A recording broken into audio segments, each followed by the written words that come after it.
हमारे बुलाने पर आप लोग यहाँ आए, हमें बहुत अच्छा लगा। और ये खुशी की बात है कि आप लोगों की खेत की मैदान में अभी तक रासायनिक सार का इस्तेमाल ज्यादा नहीं हुआ है। खेत से हमें जो मिलता है उससे हमें खाने के लिए ही नहीं मिलता, और सरकार से भी हमको कुछ मदद नहीं मिलता।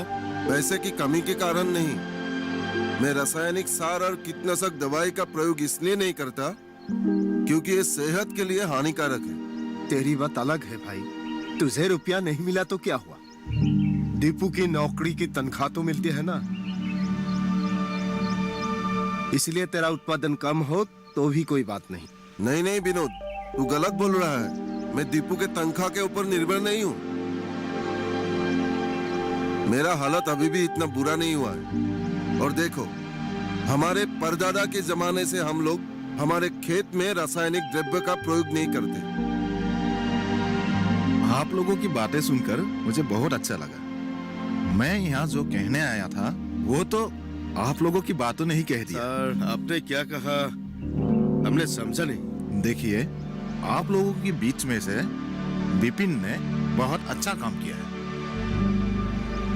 इन्होंने रासायनिक सामान का इस्तेमाल ना करके जैविक सामान का इस्तेमाल किया है। आप लोग भी वही कीजिए। सर, अगर हम रासायनिक सार इस्तेमाल नहीं करेंगे तो फायदा क्या होगा? इससे हमें कुछ नहीं मिलने वाला सर। सुनिए, मैं आप लोगों के भावनाओं की कदर करता हूँ। पहले तो हमें भी ऐसा ही लगता था कि थलुआ प्रजाति से अगर हाइब्रिड प्रजाति की खेती करके उसमें रासायनिक सार इस्तेमाल किया जाए तो फायदा ज्यादा होता है। लेकिन आप लोगों ने एक बात पर गौर किया ही नहीं कि अगर उस फसल का बीज आप लोग अगर संरक्षण करना चाहे तो अगले साल उस फसल में क्या होगा? फायदा कम होता जाएगा। हाँ हाँ, ये बात भी सही है। और अगर और एक साल रखना चाहे तो कुछ भी नहीं बचेगा। पिछले साल का खीरे का जो बीज था ना, वो तो घर में ही पड़ा हुआ है, उससे मुझे कुछ फायदा ही नहीं हुआ। हाँ, उसके आगे साल का जो खीरा था ना, वहाँ से इतना बड़ा बड़ा खीरा हुआ था सर। यही तो असली बात है।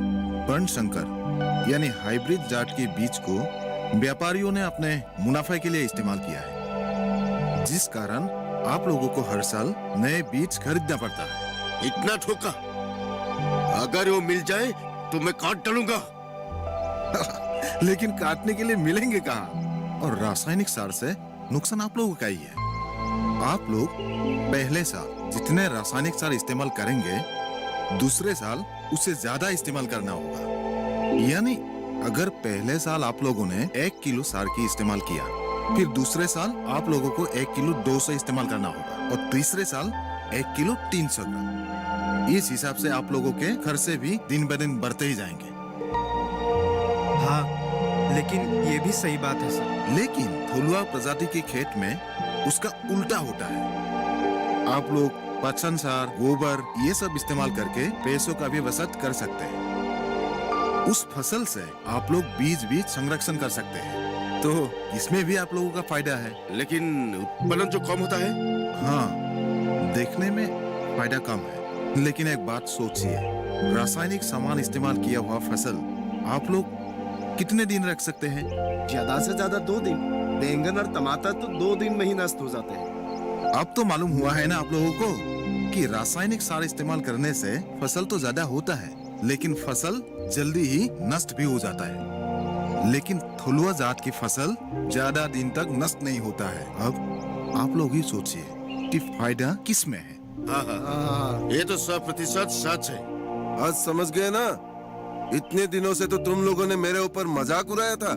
देखिए दास बाबू, आप इस गांव के समझदार किसान हैं। आप एक काम कीजिए, इन लोगों को लेकर एक बार हमारे ऑफिस में आइए। घर में ही कैसे जैविक सार प्रस्तुत किया जाता है, इस बारे में मैं आप लोगों को एक ट्रेनिंग दिलवा दूंगा। चिंता की कोई बात नहीं है। अगर आप लोग नहीं भी आए तो मैं यहाँ आके यहीं पे आप लोगों को सिखा दूंगा कि घर में ही कैसे जैविक सार प्रस्तुत किया जाता है। ठीक है, तो हम चलते हैं। नमस्ते।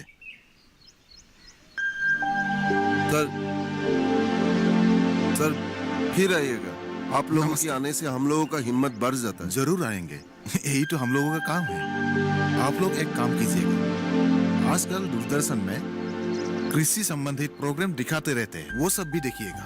वहाँ से भी आप लोगों को बहुत सीख मिलेगी। और ये अखबार में भी आजकल बहुत अच्छे अच्छे बात लिखते हैं, वो सब पढ़िएगा, अच्छा होगा। ओके, हम चलते हैं। ठीक है सर, चलिए सर।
पापा, आप लोग कहते थे ना कि मेरी पसंद सही नहीं है। ये देखिए दीपक के बारे में क्या क्या लिखा है। क्या लिखा है? रुकिए, माँ को भी साथ में बताती हूँ। माँ, ओ माँ, जरा इधर आना। तुम्हारी माँ तो पेट की दर्द में बिस्तर पर ही पड़ी है। माँ की ये गैस्ट्रिक प्रॉब्लम भी ना। माँ जल्दी आओ ना। क्या हुआ? इतनी क्यों चिल्ला रही हो? अरे आप आओ ना। माँ माँ माँ, आप बैठो यहाँ पे। मैं आप दोनों को एक खबर पढ़ के सुनाती हूँ। कैसी खबर? बैठो और सुनो।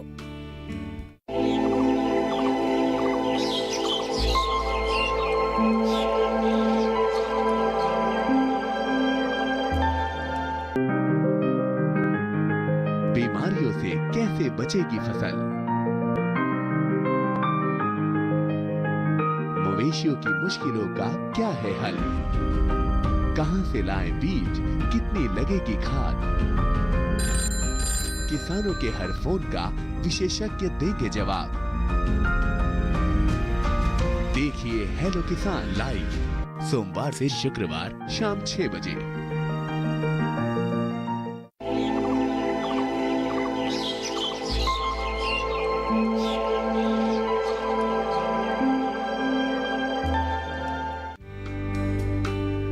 सुनिए, A play, namely Chandni मैदान में आशाओं के किरण, directed by Deepak Das, was performed at the National Children Drama Festival. It has been widely appreciated and has won many accolades from critics. The play mainly highlights the concept of organic farming and why it should be promoted. The name of Deepak Das is now widely accepted as an authority in relation to the same. कृषि के विषय में क्या नाटक होता है?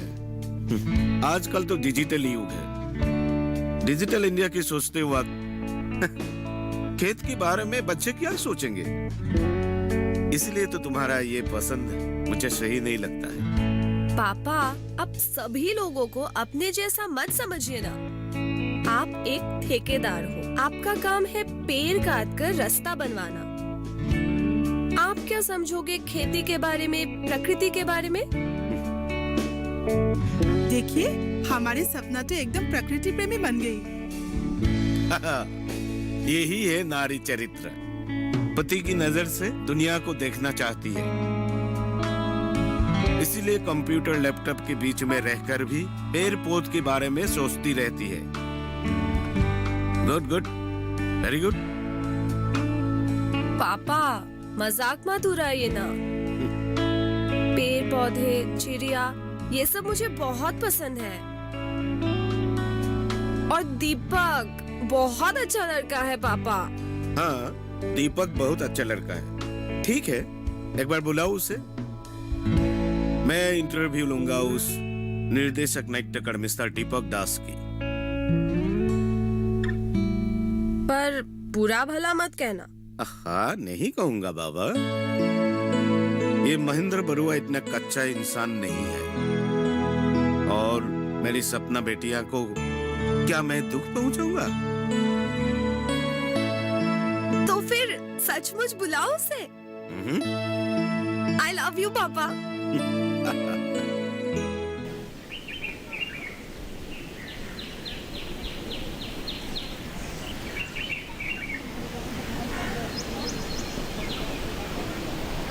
पिताजी, doctor बनना अच्छा है या किसान? आज अचानक ये सवाल क्यों किया? अच्छा, तू ही बता, कौन सा अच्छा है? मेरे ख्याल से डॉक्टर। क्यों? क्योंकि हमारे क्लास में सब डॉक्टर बनना चाहते हैं, कोई भी किसान बनना नहीं चाहते हैं, इसलिए मैं भी डॉक्टर बनूंगी। लेकिन डॉक्टर बनेगी तो खाएगी क्या? भात, दाल, सब्जी। लेकिन ये सब कहाँ से आएगा? रसोई घर से।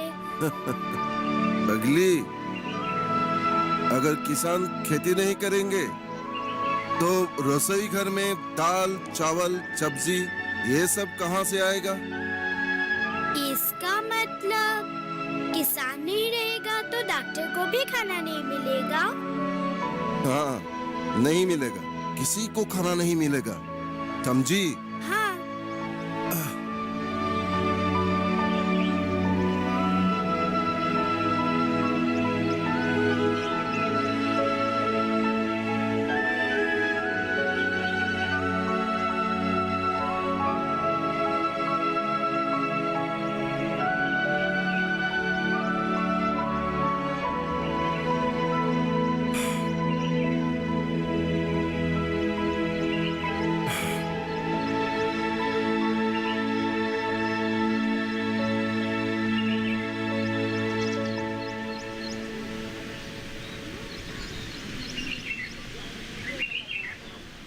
पिताजी, इसका मतलब डॉक्टर से किसान बड़ा होता है।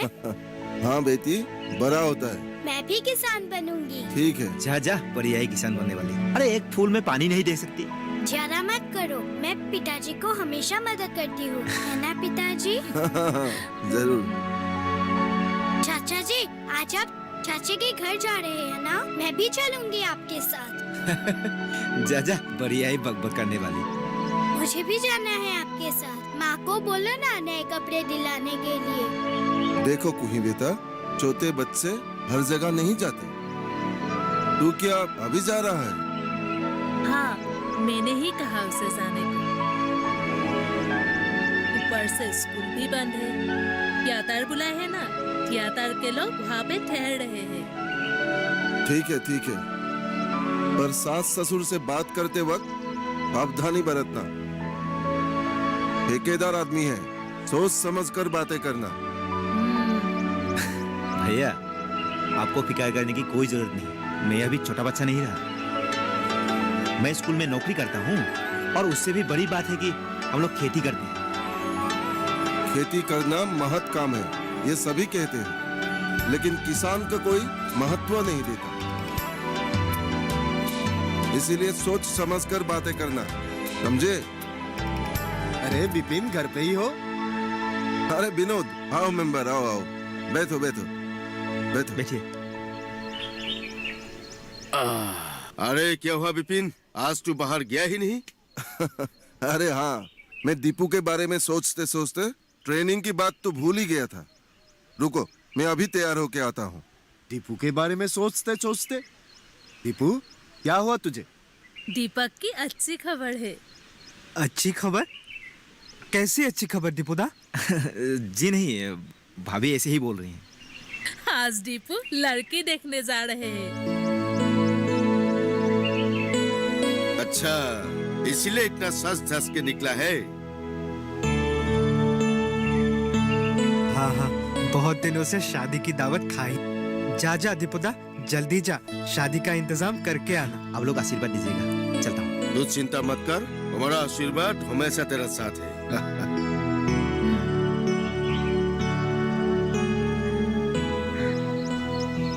अरे विपिन, जल्दी कर, देर हो जाएगा तो सर बुरा मान जाएंगे। हाँ हाँ, ठीक है ठीक है।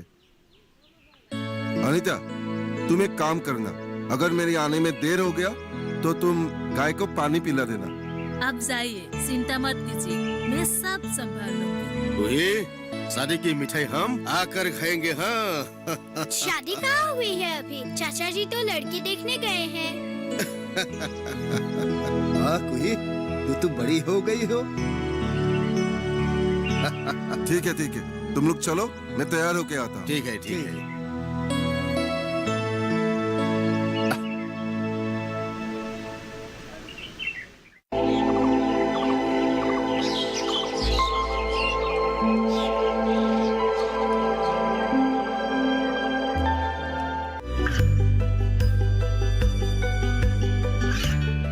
गांवों और पिछड़े क्षेत्रों में सरकारी योजनाओं की जानकारी पहुंचा। देश में कौशल और क्षमता विकास कर ग्रामीणों को सामाजिक बदलाव और विकास से जोड़ने की दूरदर्शन किसान की पहल चौपाल चर्चा देखें सोमवार से शुक्रवार सुबह 9 बजे।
तुम स्कूल में काम करते हो, अच्छी बात है। शिक्षक समाज की पथ प्रदर्शक है। अगर शिक्षा नहीं होता तो आके रहते हुए भी समाज अंधे रह जाते हैं। लेकिन ये थोड़ा सा कम होता है।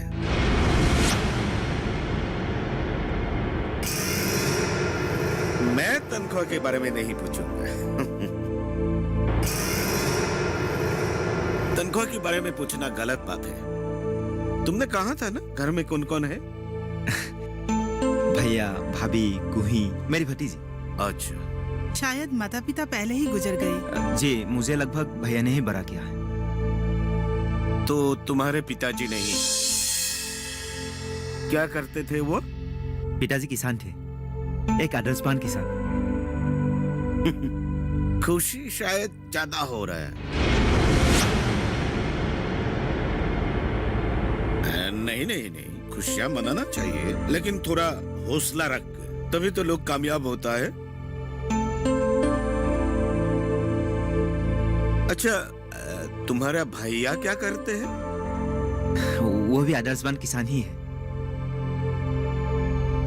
तो लोग अगर पूछे कि परिवार क्या करते हैं, हम किसान की परिवार कह सकते हैं ना? आप भी ना चुप रहिए, पहले दिन आया है, एक दिन में ही सब कुछ पूछ लेंगे क्या? नहीं, सारी बातें पहले ही जान लेना बेहतर है। मेरी बेटी की शादी है, तो लोगों को बताना चाहिए, और साथ ही साथ लोग सवाल करेंगे, लड़का कहाँ का है, घर में कौन कौन है, लड़का क्या करते हैं, घर के लोग क्या करते हैं। पहले आप किसान ही बोल लीजिए, जरूरत पड़े तो मास्टरी करते हैं, ये बोल लीजिए। हाँ। और नाटक के बारे में तो आपने पूछा ही नहीं, वही तो असली पहचान है। खेती, स्कूल, नाटक, ये सब कहने से लोग मुझे थू करेंगे। तो इसे एक काम करते हैं, ये सब कुल मिला के बिजनेसमैन कह दूंगा, ठीक है ना? मुझसे और नहीं होगा, मैं यही कहूंगा। हम किसान लोग अपने आप पर नाच करते हैं। आपको एक बात कह दूं, हम जैविक तरीके से खेती करते हैं। आज तक हम लोगों ने कभी भी रासायनिक सार या कीटनाशक दवाइयां इस्तेमाल ही नहीं की है। तो हमारी ये घर पानी में घुल गया। आज के जमाने में रासायनिक सार इस्तेमाल करके बिना कोई खेत होते हैं क्या? आप चुप कीजिए ना। तुम बुरा मत मानना दीपू, ये ऐसे ही है, एकदम भोला भाला। नहीं नहीं, मैं भला बुरा क्यों मानूंगा? अंकल शायद खेती के बारे में अनजान है, इसलिए कह रहे हैं। देखिए, जैविक शैली से खेती करने में उत्पादन भी ज्यादा होते हैं। मुझे सपनाली ने कहा है कि आपकी गैस्ट्रिक का प्रॉब्लम थोड़ा ज्यादा है, बुरा मत मानिएगा। सुना आपने? अंकल ने शायद बाजार से बड़े बड़े सब्जियां लाते हैं जो देखने में भी सुंदर है। हाँ, मैं सही सामान खरीदता हूँ, दाम देकर अच्छे अच्छे सामान खरीदता हूँ। इतना पैसा जो कमाता हूँ, ये सब कौन खाएगा? ये सारे सब्जियां रासायनिक सार के बल पर बड़े होते हैं, और ये सब खाने के साथ साथ जो उसमें रासायनिक द्रव्य प्रयोग करते हैं वो भी पेट में चले जाते हैं। फिर इससे हमें गैस्ट्रिक प्रॉब्लम, किडनी स्टोन वगैरह वगैरह ये सब बीमारी पैदा होती है। पर तुम जो कह रहे हो, ये रासायनिक सार प्रयोग हानिकारक है। जिस तरह जनसंख्या अभी बढ़ रही है, अगर उसी तरह हम उत्पादन नहीं बढ़ाएंगे तो लोग खाएंगे क्या? क्यों? आप लोगों के घर के सामने कितनी खाली जगह पड़ी हुई है। अगर आप लोग वहाँ आप लोगों के जरूरत के सब्जियों का खेती करते हैं तो कितना अच्छा होगा। और आजकल तो लोग बिल्डिंग के ऊपर भी खेती करते हैं। तो इस महेंद्र को बिजनेस छोड़ के खेती बाती करना पड़ेगा। आपको तो शुगर का भी प्रॉब्लम है, सपनाली ने कहा है। हाँ, कितने दिन हो गए घर पे किसी ने मिठाई खाई ही नहीं। कुछ दिन सुबह सुबह दौड़ा क्या करते थे, आजकल तो वो भी बंद है। अपनी बदन की ताकत को जिम जाकर या रास्ते में दौड़कर खर्च करने की क्या जरूरत है? देखिए, आप अगर उस खाली जमीन पर थोड़ी सी मेहनत करके सब्जियां उगाते हैं तो आपके सेहत भी अच्छे रहेंगे और जैविक सब्जियां भी खाने को मिलेंगे, है कि नहीं? इंटरव्यू की आखिर में तूने पूरी मार्क ले लिया है। ठीक है, एक दिन तुम्हारे जैविक घर देखने भी आएंगे। हाँ माँ, इतने देर से ऐसा लग रहा था कि हम लोग दूरदर्शन में कृषि दर्शन देख रहे थे, है ना माँ?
पंचायत से संसद के गलियारों तक